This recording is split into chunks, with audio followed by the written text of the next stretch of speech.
मेरे वालिद साहब मजदूर हैं, काम करते हुए फट्टे से गिर गया, ऊपर ईंटें वगैरह गिर गई, पीछे मोहरों में कमर पे चोट लगी है।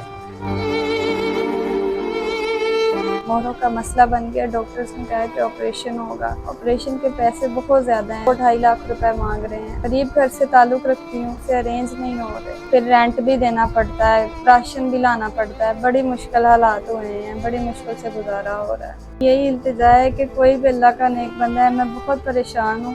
मुझे सिर्फ और सिर्फ मेरे बाबा की जो सी है, उनकी बीमारी है, उस पर बहुत ज़्यादा टेंशन है।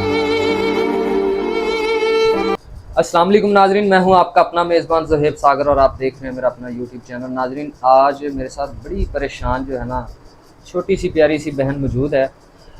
ये हमें हॉस्पिटल के बाहर रोते हुए मिली है।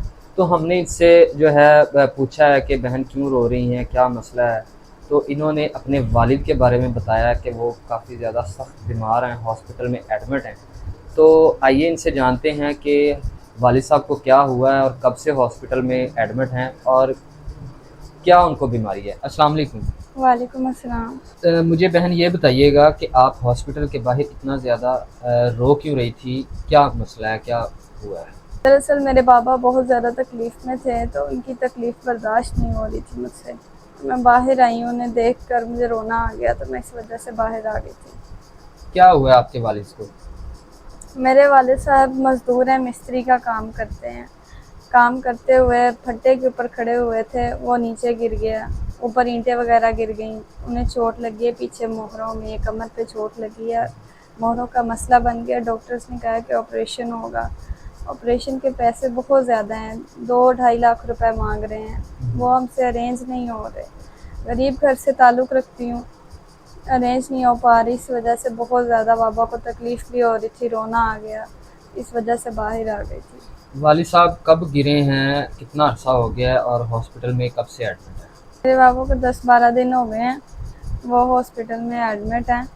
उन हमने अरेंज करने की कोशिश की है, लेकिन गरीब घर से ताल्लुक़ रखती हूँ, कहीं से भी अरेंजमेंट नहीं हो पा रहा। पैसों की रकम भी बहुत ज़्यादा है।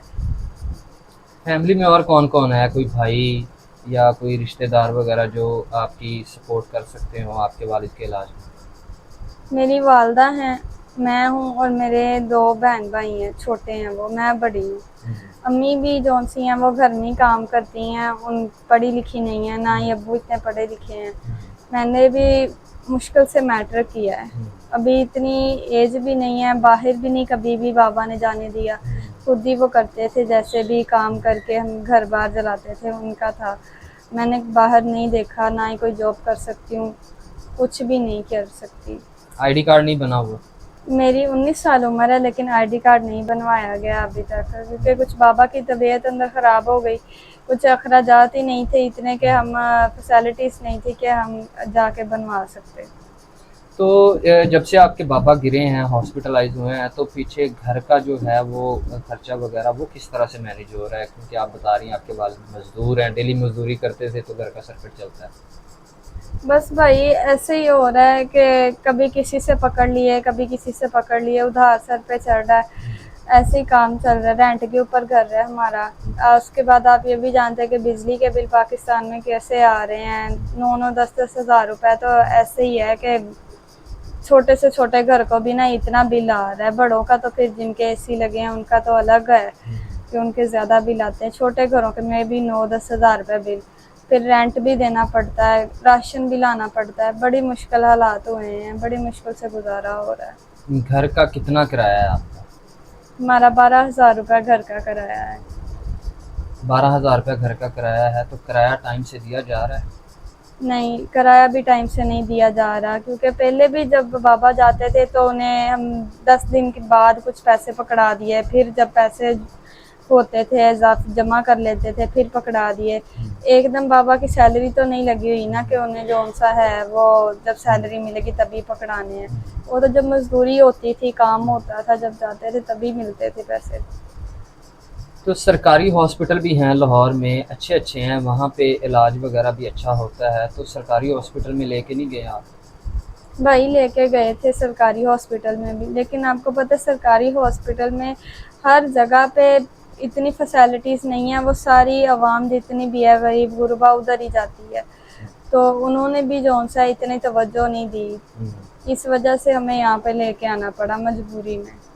ज़्यादा वहाँ पे मसला ख़राब हो गया। जी, वहाँ पे ज़्यादा मसला ख़राब हो गया।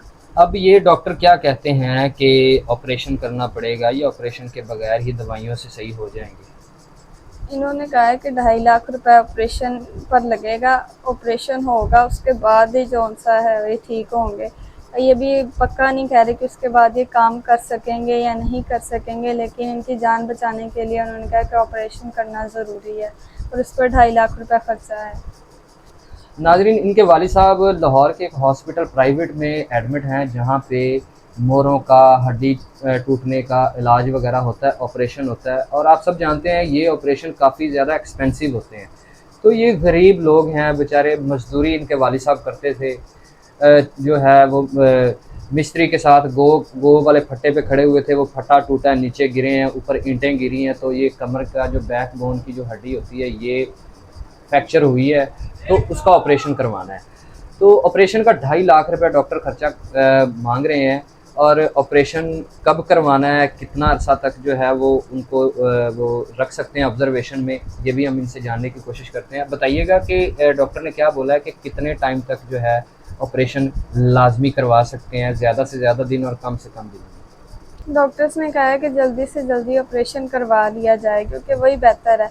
अगर जल्दी ऑपरेशन ना करवाया गया तो और भी ज़्यादा मसला ख़राब हो सकता है, क्योंकि बैकबोन का मसला है उनका, वो ना हिल सकते हैं, ना करवट बदल सकते हैं, ना बैठ सकते हैं। उन डॉक्टर्स ने कहा है कि जल्दी से जल्दी ऑपरेशन करवा लिया जाए। हमारी बहुत सारे लोग वीडियो देखते हैं बहन, कोई भी उनमें से साहिब हैसियत अगर आपके वालिद साहब का इलाज करवाए, आपके वालिद का ऑपरेशन करवा दे, ऑपरेशन कामयाब हो जाए, तो आप उस इंसान को, ऐसे फरिश्ता सिफ्त इंसान को दुआएं देंगी? जी बिल्कुल दूंगी, क्योंकि मेरे बाबा मेरे लिए सबसे ज़्यादा इम्पोर्टेंट है, सबसे ज़्यादा। अगर कोई मेरे बाबा का मुझे यतीम होने से बचा लेता है, मेरे सर पे मेरे बाबा का साया रहता है, तो मैं उसे क्यों ना दुआएं दूंगी। मैं तो झोली भर भर के दुआएं दूंगी। दूसरी बात यह है कि 19 साल आपकी उम्र हो गई है, तो कोई घर वालों ने रिश्ता वगैरह आपका देखा है? नहीं, अभी रिश्ता वगैरह नहीं देखा मेरा कोई भी। 19 साल उम्र तो हो गई है, लेकिन अभी इतनी इस्ताअत नहीं है कि वो शादी वगैरह कर सकें। ऊपर से बाबा की भी ऐसी हालत है, तो अभी रिश्ता वगैरह नहीं किया कहीं पे भी। आपने मुझे भाई बोला है, तो एक भाई होने के नाते क्या मैं आपका रिश्ता करवा दूं किसी अच्छे इंसान से, किसी ऐसे इंसान से जो आपके वालिद का इलाज भी करवा दे, बिना इस गर्ज के कि मेरी इस लड़की से शादी होनी है। शादी एक अलग मामला है, लेकिन एक वो अच्छा इंसान हो, वो इलाज करवा दे आपके वालिद का, और जो है मेरी गारंटी पे, मेरी ज़िम्मेदारी पे मैं आपका उनसे निकाह करवाना चाहूँ, तो आप निकाह कर सकती हैं? जी मैं कर सकती हूँ, क्योंकि सबसे ज़्यादा इम्पोर्टेंट मेरे बाबा हैं। अगर मेरे बाबा का कोई इलाज करवा देता है तो उससे बढ़कर मेरे लिए कोई भी इंसान अच्छा नहीं होगा, कि जिसने मेरी अम्मी अब्बू को अपना अम्मी अब्बू समझा है, अपने वालिदैन समझा, उन्हें वो इज़्ज़त दी, उनका एहतराम किया है, उससे बढ़कर कुछ भी नहीं है। मैं निकाह के लिए फिर राज़ी हूँ। आपकी तो हाँ होगी, आपने भाई बोल दिया है। आपकी वालदा से भी जो है इस मामले में बातचीत मैं ज़रूर करूँगा, उनकी रज़ामंदी के साथ रिश्ता जो है वो पसंद करके उसकी ज़िम्मेदारी उठा के आपका निकाह करवाऊँगा इंशाल्लाह ताला। आप मेरी बहन है, तो कोई इस तरह का कोई डिमांड या कोई इस तरह की कोई है आपके ज़हन में, तो बता दें कि लड़का इस तरह का होना चाहिए या ऐसे होना चाहिए, उम्र इतनी होनी चाहिए, कुछ भी? नहीं, मेरी कोई डिमांड नहीं है कि उम्र ज़्यादा हो कम हो, मेरी ऐसी कोई भी डिमांड नहीं है। बस मेरे बाबा का इलाज करवा दे कोई अल्लाह का नेक बंदा। मेरे बाबा मेरे लिए बहुत ज़्यादा इम्पोर्टेंट है, उनका जो इलाज करवा देगा मैं उससे निकाह के लिए भी राज़ी हूँ, मुझे कोई मसला नहीं है भाई। आपने मुझे बहन बोला है, मैंने भी आपको भाई बोला है। मेरे बड़े भाई होने के नाते आप जिससे भी कहेंगे, जो भी लड़का होगा मैं राज़ी हूँ, क्योंकि आप बहन हैं, मेरे लिए अच्छा फ़ैसला ही करेंगे। जी इंशाल्लाह ताला, आप मेरी बहन है, बेफ़िक्र हो जाएं। आपके वालिद का इलाज भी होगा ज़रूर, और इसी हफ्ते में होगा इंशाल्लाह ताला, और आपका निकाह करवाने की मुकम्मल ज़िम्मेदारी मेरी होगी। हमारे ना चैनल की जितनी भी अर्निंग होती है वो हम ज़्यादा से ज़्यादा, हमारी कोशिश होती है कि आप जैसे जो गरीब बहन भाई जिनका कोई सहारा नहीं होता, जिनका कोई मतलब अल्लाह के सिवा कोई नहीं होता, तो हम जो हमारी चैनल की अर्निंग होती है वो हम आप जैसे बहन भाइयों में तकसीम करते हैं। तो अभी तो हम बाकी सारी अर्निंग जो है तकरीबन तकसीम कर चुके हैं। आपके हिस्से की कुछ रकम हमारे पास मौजूद थी, अल्लाह ताला ने हमें वसीला बनाया है। तो ये मेरी बहन, ये हमारे चैनल की अर्निंग में से ये 10,000 रुपया बचा है, ये आप अपने पास रखें। इससे आप अपना आने जाने का रेंट वगैरह भर सकती हैं, माँ बाप को राशन लेके दे सकती हैं, या के वालिद के लिए कुछ थोड़ी सी दवाइयाँ वगैरह में जो है ना ये इस्तेमाल कर सकती हैं। बाकी इंशाल्लाह ताला हमारे देखने वाले भी आपकी हेल्प सपोर्ट ज़रूर करेंगे इंशाल्लाह ताला। तो कुछ कहना चाहती हैं तो आप कह सकते हैं। आपका बहुत बहुत शुक्रिया भाई कि आपने मेरी मदद की है, और बाकी मुझे आप पे पूरा यकीन है इंशाल्लाह ताला मेरे बाबा के इलाज के लिए भी आप वो कर देंगे, कुछ ना कुछ मेरे बाबा का इलाज भी हो जाएगा। और बाकी मैंने सब कुछ आपके ऊपर छोड़ा है, इंशाल्लाह ताला सब कुछ खैरियत से होगा इंशाल्लाह। जी तो नाज़रीन, आपने इस बहन की आपने सारी गुफ्तगू सुनी है। आप सबसे भी गुजारिश है, जो भी वीडियो देख रहा है, इसके वालिद साहब इस टाइम बहुत ज़्यादा बीमार हैं और 2.5 लाख रुपया ऑपरेशन का डॉक्टर्स ने बोला है, ऑपरेशन भी उन्होंने बोला है कि 1 हफ़्ते में लाजमी करवाना है। तो आप सबसे गुजारिश है कि इस बहन की ज़रूर हेल्प करें, सपोर्ट करें। इसी के साथ मुझे दीजिए इजाज़त। अल्लाह निगहबान।